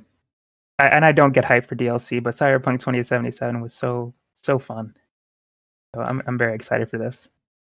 Didn't they say also like they took some inspiration from Edge Runners, like the more God, pieces? don't tell me that. Yeah, Yes. they were saying like one of the changes they made, the more augmentations you make, the higher the risk that you go crazy. What was it called in the show? Yeah, Cyber. I don't remember either, but that's cool. Yeah. Cyber. Damn. Yeah, I'm blanking on the name. Cyber something. Yep. Cyber 6. No, it wasn't that. that. Daniel got really excited about City Skyline 2. Looking crazy. October 24th. Yeah, I'm kind You of can in move the roads in real time. I'm kind of in the same boat as Greg Miller on this in terms of I liked SimCity better than City Skylines 1, but it looks like Gotcha. it looks like 2 is gonna like expand significantly on the first one. So yeah, I'm very interested. Especially I think it's in Game Pass as well. So Those are pretty gorgeous too, might I add. yes. Bro, all this time you've been saying, where is Project Refantasy? Well, it's reemerged. Atlas coming in to reveal a new RPG called Metaphor Refantasio. Your thoughts? Oh yeah, I think it looks awesome. I love like Forspoken was like that type of style with like sci-fi and fantasy mixing together. Didn't love Forspoken, didn't. But this anime and that style put together, Atlas always killing it with their JRPGs, with their social links and their super fun turn-based gameplay. It's exciting to see them kind of move away from Persona and do something a little bit different, but also what makes them special with the social links and the characters and the demons summoning and all that kind of stuff. So it looks like they're doing what they're good at, but also trying something a little bit different with the setting and stuff. So I am so down. The art style looks awesome, and they just get like UI. I feel like their menus and fonts are always so stylish. So Yep. I'm for that alone, like it's going to be a pretty game to at least look at. I'm with you. For me, the draw of these games is usually like a bit of I get to sim my other life. You know, I'm like, I don't know, if like P5R, I was really enjoying being a Japanese student and juggling student tasks with the otherworldly tasks. Right? Yeah. So I'm kind of lost on with this being like a not that you get what I'm saying? Like Yeah. I enjoy the student role playing as much as I do like the actual like palaces and stuff. So with Metaphor, I'm like What little is going to be? What's going to be Yeah. that version? And if they have, I don't know if I have a complete draw in yet, but you're right on like in terms of aesthetics, like Atlas does really get like there's a satisfaction I get to just like maneuvering menus in Atlas games just because it looks so pretty and everything just works together. We'll see, but I'm very happy for you. Yes, so happy. God, finally. When is this coming out again? 2020? No, I don't think there's any release date on it. God damn it. Who knows? At least it was here though. At least we got a name for it, man. Oh man. 2024. Thank God. Okay. Nice. Don't have to wait that long. A lot of 2024s in this show. Yes. That's true, yeah. Towerborn. It's a new co-op game from the developers of Banner Saga. I don't think I remember Towerborn. It was like that they're in the windmill and there's like multiple power or multiple levels to the windmill that they kind of built a city. It almost looked like on a windmill, which is kind of interesting. But then it's like it's 2D, I think, brawler type action. Oh, yeah. Mhm, Yeah. mhm. It reminds me of Dragon's Crown, where you're like a group of just like a small group fighting 2D sky scrolling sort of stuff. Very similar to that. Obviously the art style is different, but the gameplay is pretty similar, I feel like. Yeah. Not sure it's for me, but I don't know. Something about this game still like leaves me with like enough confidence to be like, for the right audience for people, like for people who are into these kinds of games, looks great. To be honest, I guess that was kind of my thing with the Xbox the whole showcase. And there's still one more left. Is like, not everything was for me, but everything here was for someone, and everything that was shown off for someone looks really good. Last thing here was a new FPS from In Exile called Clockwork Revolution. Dan's, go ahead, talk to me. Oh yeah, I'm very excited for this. Obviously, In Exile hasn't done anything at this scope before. Their previous games were Wasteland, and Wasteland 2, and they actually are the team that made the original Fallout games, so Fallout 1 and Fallout 2. So this is kind of bigger, their first big boy title, I'd call it. So the setting and everything I'm very much into. It's very BioShock-esque with the steampunk feel, and the world feels very BioShock Infinite-esque. But like with the twist of time travel mechanics, that looks really cool. Like they showed off the dude, the main character, shooting a bridge and exploding it, and then using time mechanics to like bring the bridge back. Like just stuff like that. I love time travel stuff, so like I'm always in on that, like in all of my media. So I'm very, very interested to see what happens with this game. I think it's still going to be a while till we actually get this game. Obviously, they say coming in due time. So it's probably not coming before 2025, I'd say at the earliest, but very excited. Yeah. The Xbox showcase ended with a certain direct, but I'm going to save that towards the end because I think that's going to be a fun discussion just to have a bit more time with. Instead, we're going to rapid fire through the Xbox showcase extended, and then a little bit through the Ubisoft Forward as well. So I'm going to just rattle off some big things here from the extended showcase. High on Life is getting a DLC. It's called High on Knife. That was revealed, and it's a horror expansion, or horror-inspired expansion, I should say. It probably still has that squanch humor. Regardless, a game that Dan enjoyed, now getting a horror DLC. And then, The First Descendant got its crossplay beta announced. It's coming this August. I'm kind of into this. Game. Okay. Another game that Ro was really into, Hi-Fi Rush, to get an arcade challenge update that launches on July 5th. This time they gave us advance notice. Yeah. Hell yeah. Love that. I might dive back into that. I like the battle thing. I forgot which one it's called, but the where you lose all your health and you need to keep the beat going. That looks like a fun challenge. Yeah, the one that goes like faster and faster as you go on. Oh, yeah, that looks fun. Yeah, really neat. Another Crab's Treasure, the Souls-like game. This one actually I'm kind of interested, but like it's underwater and you play as a crab. That's coming to Xbox Game Pass along with a bunch of other games. Very cool. Kirok was going to say something? Or say something? I've missed where I was. I was just gonna say, Keurig. I was filling time because you went back to. Now I'm blabbering on. Keurig said, "Say it correctly. It's horror or." I don't know. Listen, hold on. Listen, Keurig. I'm a first generation Mexican American. Okay. My first language was Spanish. Even with my master's in English, I still speak very horribly sometimes. So I could have just said horror. So I tend to stutter and slur my words. I'm sorry. Forgive me. My first language is English, and I still. Nice, dude. Anything else from Xbox that I mean? There's the everything else section here, but something you want to touch on? Phasmophobia coming to consoles. Keanu in the extended version was just great. He was fantastic. And Tina Meany did a really good job. Oh, she was? That's awesome. Yep.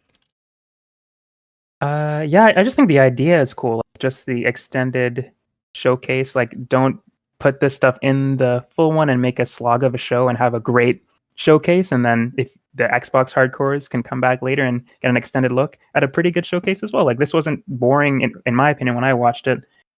So great showcase and great extras from Xbox. In my opinion, that's pretty cool. And Phil playing 33 Immortals, that was pretty funny too. Good show. Yeah. Very cool.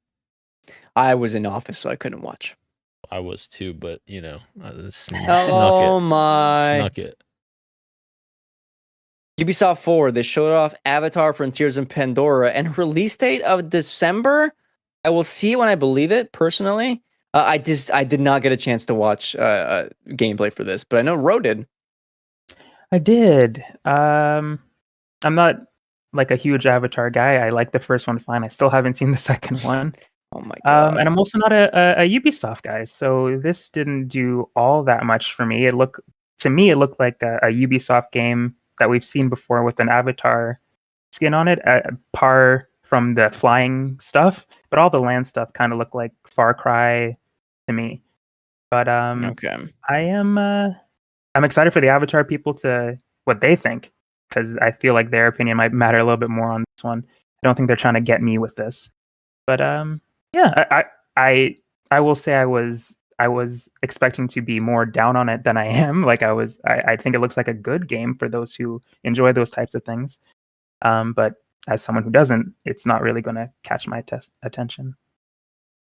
I think it's crazy that this game is way farther along than I, in my head, thought it was. Yeah, because they haven't really shown much of it, right? In a long You're right, time. yeah.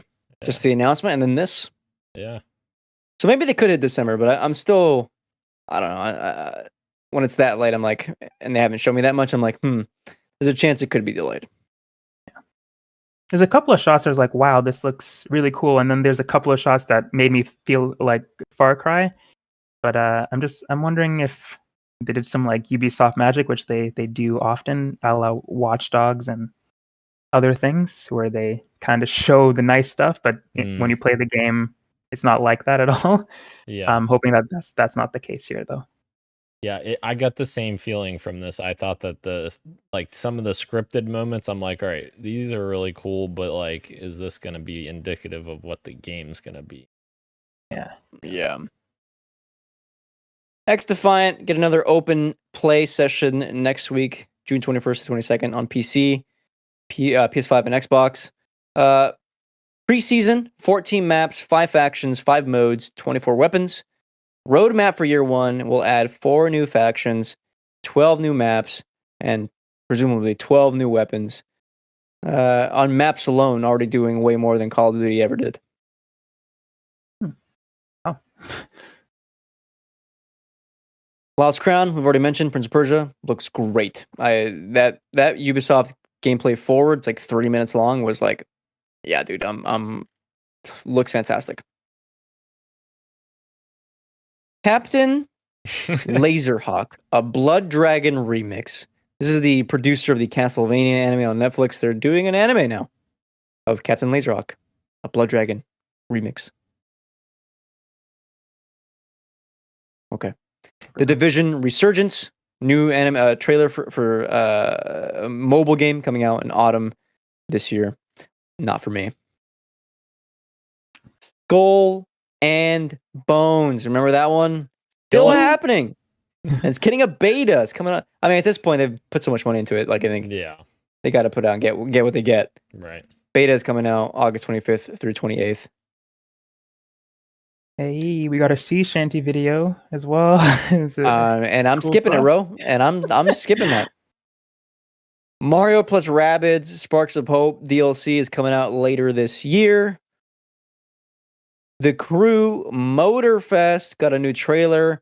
Title will be released on September 14th. Daniel, we're real excited about Assassin's Creed Nexus VR. I'm kidding. I don't know if he's into this or not. I thought it actually looked cool, but like it may be vomit inducing because like some of those scenes they're looking over the edge of a building and then jumping to like parkour like Assassin's Creed. I'm not sure. Like it looks super cool, but it's like they're bringing back 3 popular characters from the franchise: Cassandra, Connor, and Ezio. So it sounds really cool on paper, but it's like, fuck, is this gonna make me throw up everywhere? Oh, shoot. There was a new look at Codename Jade, which is the Assassin's Creed title set in ancient China. And an announcement was made for public testing. Oh, it's the mobile game there. Hey, you know what? Never mind. I spoke too soon. It's a mobile game. Yep.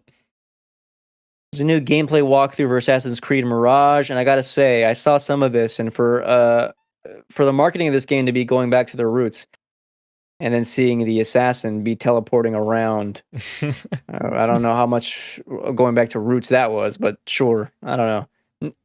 Assassin's Creed, I don't think I think my years of being into this series is probably long gone for me. Dan, what are your thoughts on Mirage? I thought, like you're saying, I think there's some parts of it that I really liked, them returning to the roots on. But yeah, it was a little weird seeing like him teleport to 3 different people to do an assassination, which that's apparently a new mechanic that you can do. It's almost, you know what it feels like? It feels like the mark and execute that was in Splinter Cell when they brought that to Splinter Cell Conviction. Yes, exactly. That's exactly what this feels like, which maybe it's not a bad thing. Maybe it'd be kind of cool. Sure. I guess we'll have to see on that, but yeah, it definitely takes away from the return to stealth because you don't have to be as stealthy when you can just mark 3 people and just instantly and kill then them. Teleport. Yeah. Yeah. And of course, we got to look at Star Wars Outlaws. We've already talked about it.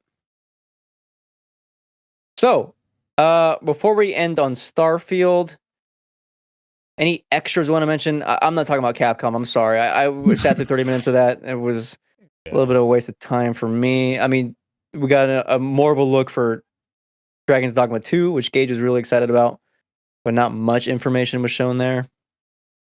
I will say at the PC Gaming Show, I think, or is it something? Citizen Sleeper 2 was announced. I'm in. Hells yeah. I guess this is E3 related. Halo Season 4 got a trailer, wasn't it? The showcase. Stupid. Why? We were arguing about this in the chat, or not arguing, but discussing this in the chat, and it's just idiotic. I don't understand. It makes 0 sense to me. There's not an explanation in the world that could make any sense to me why you wouldn't show your biggest property's new season that's comes out in literally 7 days on either it doesn't even have to be the main showcase. Show it at the fucking extended showcase. What the hell? Like, it's literally a 2-minute trailer. I don't know. And not to mention, the trailer is fucking awesome, by the way. It came out today, and I watched it, and I was like, this is a fucking banger trailer. Like, I don't know if you guys have seen it, but like, the editing, whoever edited this together and this music choice that they chose, perfect. And Season 4 is set to be the biggest fucking expansion to date for Halo Infinite in terms of quantity of content. Yeah, I'm a little irritated why they didn't put this in either showcase. Just baffling. I don't know. Yeah. The 2 games that I'm excited for that were bonuses that I don't remember where they showed up, but Resistor was one of them. Has a really cool art style. It's described as a turbocharged narrative-driven the car adventure. one. Yeah. Looks rad. And another one called Eternites, which is like a PlayStation published, I think, or partnered game, but it's That like sounds Persona. familiar. It's like a Persona game. It takes place in the apocalypse. You could date girls, but you could also fight monsters, dungeon crawling stuff. It looks cool. Got its release date. But yeah, those were the 2 for me. Let's check in with Kirik real quick. Avatar looks pretty, he says, and people are referring to it as Far Cry Avatar. He says Mirage looks good. It reminds me of the original Assassin's Creed. He didn't notice the teleporting, but yes, there is some in there. It was purposeful. It wasn't like a glitch or anything. Correct. Yeah. And he said, I'm mostly excited for the following games: Star Wars Outlaws, Alan Wake 2, Mirage, and Starfield. Which, perfect segue into the Starfield Direct. This is 45 uninterrupted minutes of Bethesda going through most of what you can expect out of this game. I should have written up like a thing about it. Instead, we'll just kind of freely talk about it. But this game is massive. Of course, the news broke that it is 30 FPS, but it is locked 30 FPS.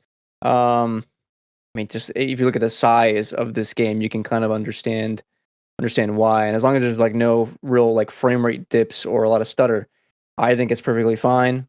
There's at one point they show off a collection of sandwiches that you can keep it stored in your ship, and like, come on, you're like traversing the universe, and this game is remembering all these different artifacts in this game existing in your ship, and the whole kind of crazy. Just a massive game. One of the things that really excited me was, as always, the character customization and how in depth they're going. Not with just like what you can do to make your character, like how it looks, but I'm talking like trait wise and how these traits affect gameplay and the kinds of encounters you can have along the way. I think that stuff is really exciting.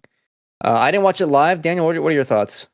Yeah, I thought it freaking blew me away. I'm just in awe of the amount of shit that they've packed into this game. Like, there is so much stuff to this. Like, obviously, the 30 FPS thing makes sense when you look at the number of systems they have going on, the number of planets, the number of things they're rendering in the world. Like you were saying, the sandwiches, like it tracks the exact positioning of each individual sandwich. That's insane. But yeah, in terms of gameplay, it looks like the most polished Bethesda gameplay I've seen in ever from them. And obviously their previous games were 30 FPS as well, but like this looks polished compared to Fallout 4, which was their last game. The shipbuilding stuff looks really cool. Like you can literally build whatever ship you want, essentially. Like they build a fucking like Megazord or whatever. Like like a freaking Gundam. It's so cool. Oh, here's something I really liked about this is that like when we talked about Starfield, I was really nervous about the size of this game. I mean, there's still a degree of that regarding like the narrative quest. I'm still a little bit not concerned, but like trepidatious, I guess. But the thing for me is like when there's so many like systems, I'm always like, do I have to engage with all of it? And right off the bat, when they were talking about ship customization, the first thing they mentioned was like, you can do a quick customization where you can see what parts you can upgrade and kind of move around like quickly. And then if you want to get more in depth, you can like click a button and it goes like complete overhaul. You're like in it and moving stuff around, almost like Lego building kind of. And like that is great like on like a more casual approach. Like if I don't want to thoroughly engage with that system because I'm having more fun doing, quest stuff or other kind of exploration, then I can just focus on that stuff and just quickly upgrade and move on, which I think is, as a design standpoint, I think is great just for approachability for wider audiences. And this thing's so dangerous for me. I'm gonna fucking spend 10 hours building my ship. Like, I'm not beating this game, dude. Yeah, I'm not. You're probably right. I mean, it's I love the ship customization stuff, like you're talking about the base building stuff too. But what I really liked was like the ship combat in actual space and how much like how in depth you can go into it if you wanted to. Like I get really weird with these types of games when I get into them, like Zelda and Cyberpunk. I start role playing like to a weird degree where I'm like talking to myself while playing the game, like I am the character. Oh no, not like not like talk to myself. No, I definitely do sometimes when I get into it. So like when they were doing the when they're switching the powers to like the lasers and the shields and all that kind of stuff, I could totally see myself being super weird with it. It's like, all right, crew, switching to the lasers, all powers to the laser, all that kind of stupid shit. But it looks so fun, like how that is an option. Like you could, like you don't see that stuff in a lot of games. The attention to detail and just going super ham with all the different systems and stuff. And it also looks fun. So yeah, I'm pretty excited to give this a shot. I was impressed by what they showed off. There was just so much. Yeah.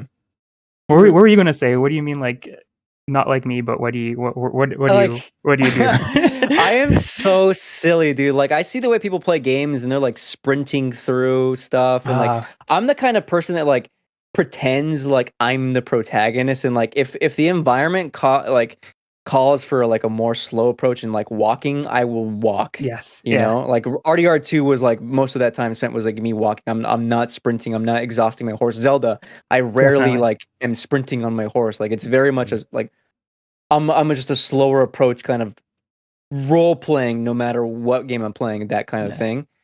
Yeah. But not to the degree where I'm like crew. Like I'm voice acting the characters. You didn't put voice acting in the game, I'll voice act it for you. Yeah. I can see it. Yeah. Keurig says ship customization, base customization, planet exploration, and space exploration are his highlights, which going back to the base customization as well, bro, you talked about it a little bit. Like it's cool that you're able to do like a top down view on that now because that was one that was one reason I didn't like doing settlements in Fallout 4 because it was so cumbersome to try to create like a settlement in first person. You have to very carefully move all the buildings in first person, whereas a top-down view definitely makes that easier for the bigger pieces. So that part's pretty cool. I think the thing this direct did the most for me was convince me that I needed to be role playing as whoever I wanted to be in this game. Like regardless of like what I will end up thinking about the various quests in this, at the core basis, I think they really nailed like just minute to minute gameplay of like the wide breadth of stuff that you can be doing and the level of depth that you can do all these things with is going to be fundamental to your experience, and like making all of these things fun and approachable is going to be key. Like I think they said that it's not totally sim, like there's a balance between sim and fun. And I think that it came across really well in this direct, and it made me realize like the same way I lost myself to Elden Ring, the same way I'm losing myself to Zelda, the same way I will lose myself to Final Fantasy 16, I will surely be like ending my nights on a weekday being like, man, it's already 1 a.m. I got to get to bed because I work tomorrow, but I would love to just like explore this next planet in Starfield. Like it looks like that kind of game, and that's exciting. Yeah. Definitely. It's I was just impressed by this, absolutely. But what I was going to say, and maybe I'm jumping the gun too much here, but the way they're talking about it, I feel like they feel the same way about it as I'm about to say. But like you think about Skyrim, like Red Dead, and all these other like Portal 2, it's like these like genre defining or generation defining games. I feel like this might be another Bethesda generation defining game. The way that they're talking about it, at least 25 years in the making. Hopefully it lands, but it's so exciting to think. I feel like that's how they feel about this game too. Like just the way they're talking about it, giving it this 40-minute long thing. So I'm excited to see how this all comes together and to see if they get another like Skyrim on their hand. I feel like it'll be hard to port this onto like various consoles over and over in the future. Like, but it's still cool that this might be a huge hit for them. The skill tree. That's another thing that looked really cool. That like there's multiple different types of skills, just like previous Bethesda games. You have your physical, social, combat, science, tech skills. But then, so under each of those categories, you have a bunch of skills.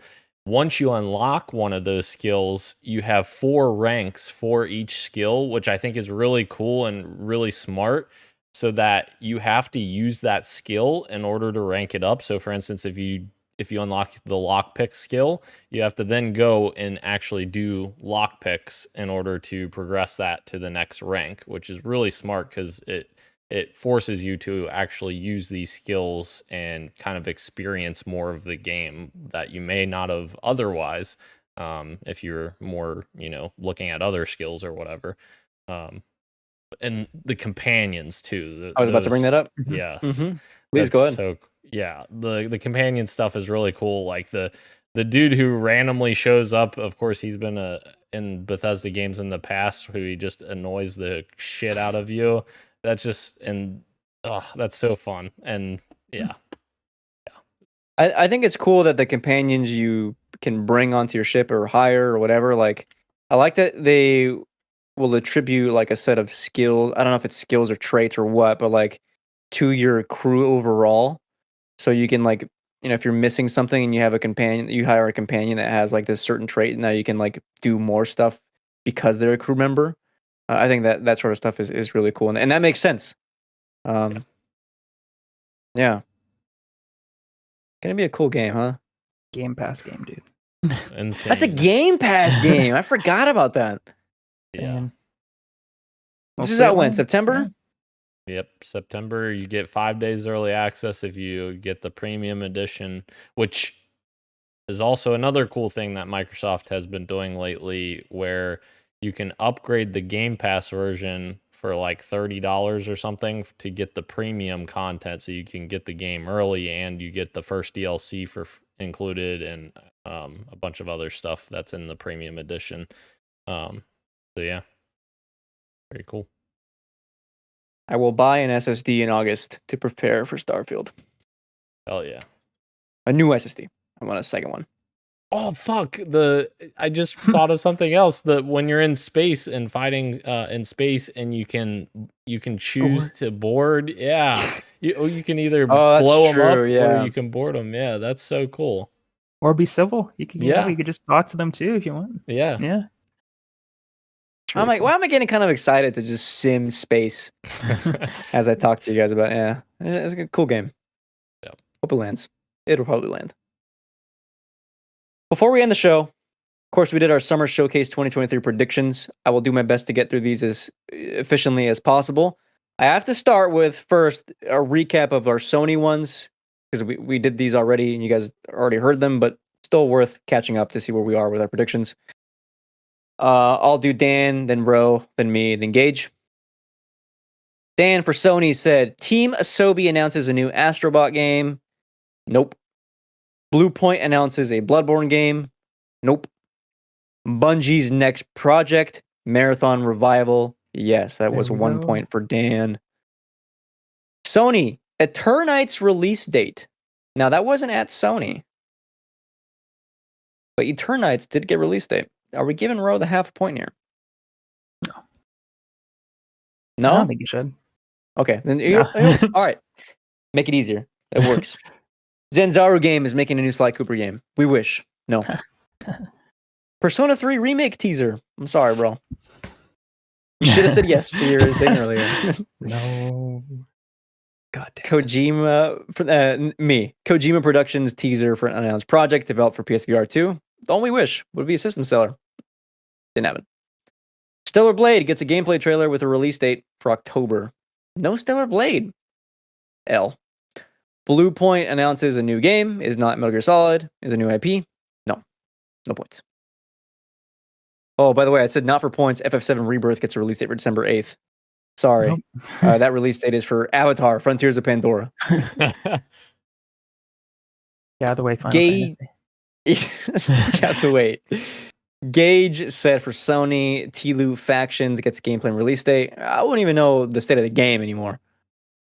SOCOM is returning with a new teaser. No. Wolverine gameplay plus release window. No. Dan leads so far with 1 point. The only one with points. Let's go. For Xbox, Dan said that Compulsion Games announces a spring 2024 game spring 2024 for the next game. Didn't get that date, but Compulsion Games was there and did announce their next game. That's half a point. Nice. Coalition is here to show off teaser for Gears 6, scheduled for fall 2024. Sorry. No. Certain Affinity. Dan keeps predicting it. This was Project me hoping. Tatanka. Yeah. Yeah. Sorry. No points. Roshan, She Dreams Elsewhere, release date of August 2023. No. Where is this game? Yeah. Would have loved this. Playdead announces a new game with a teaser. It's the sci-fi game, no release date. No Playdead in any of these. Sorry. Arc Raiders releases a release date of fall 2023. Nothing. Still 0 points for Ro. I think it's going to stay that way. Me, Hellblade 2 trailer gets a release date for February 2024. There was no date in that trailer. I don't remember. Right? But the Hellblade trailer was there. That is half a point for me. Coalition reveals her next game. It's not a Gears of War game. No, Coalition was not there. Oh, I forgot about this. Indiana Jones trailer, summer 2024 release date. And no Indiana Jones here whatsoever.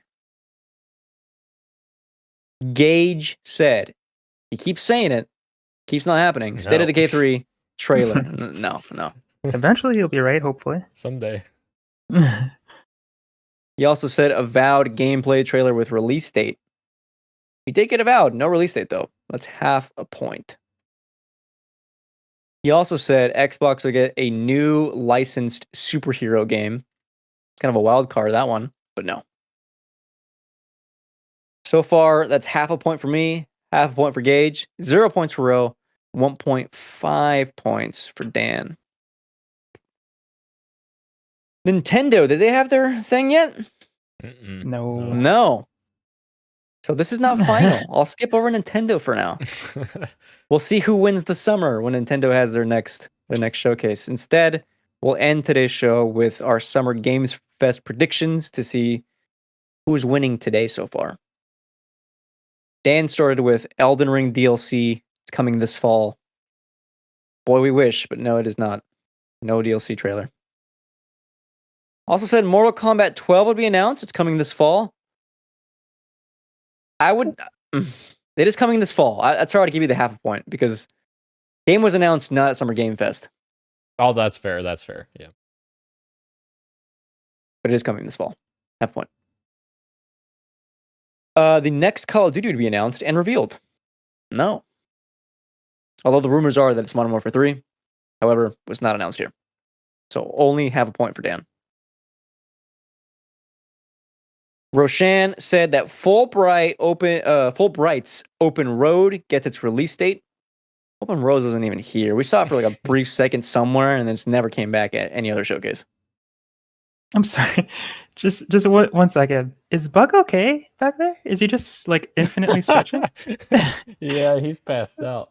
Okay. He wasn't moving. I was like, why is he just his arms are up like that? Okay. He sleeps like that. Yeah. Okay, as long as he's okay. He's good. God, now that you pointed it out, it's just funny to look at. Rose's next prediction: Katana Zero gets DLC revealed, and it's summer release. No, still no. Couldn't be more wrong.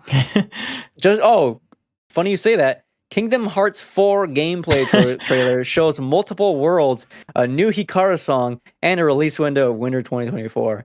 None of that. More wrong. None of that. Yeah. I guess I could. Yeah. Elden Ring. Sorry, me now. These are my predictions. Elden Ring DLC trailer releases December 2023. No. Geoff had me going there. I thought. Damn it, Geoff. Assassin's Creed Mirage full reveal with gameplay trailer and release date. It was not at SGF. It was at Ubisoft Forward. None of that. Kojima Productions debuts a gameplay trailer for Death Stranding 2. The trailer is set to music from a Slow Dive song. No Kojima. No Kojima this time. Gage closing out the show with his predictions. Avatar Frontiers gets gameplay plus release date. Again, was at Ubisoft Forward, not at SGF. Amir. GTA 6 official announcement and reveal. No. And Valve announces a new game. No. Kirk makes a good point. Oh, sorry. What's up? Kojima was at the Apple event. That's why, Oh my God. I forgot about that. Yeah. Death Stranding coming to Mac. Yeah. Also, Kirk says, don't forget a new Series S was announced. I forgot about that, actually. That is true. That wasn't in one of the articles, but yeah, the black version, correct? The all black? Yeah, all black, and it's 1 terabyte instead of 500 gigs. And it's $50 more. So. That means so far for our summer predictions, Roe is at 0 points. Gage and I are tied for third with 0.5 points. Surprise. Daniel in first with 2 points. Let's go. Hate to see it, man. Yeah. Oh my God. Oh my God. Nice. All right. That is the show for today. Thank you again to everyone joining us live on YouTube and Twitch, as well as podcast services everywhere, including Apple Podcasts, Google Podcasts, Spotify, and everywhere else you get your pods. Thank you, Roshan. Thank you, me. Gage is not here, but I'll thank him anyway. That's Daniel. This has been Podcast PXN, and we are out. Much love and keep on gaming. See ya. Perhaps this is hell.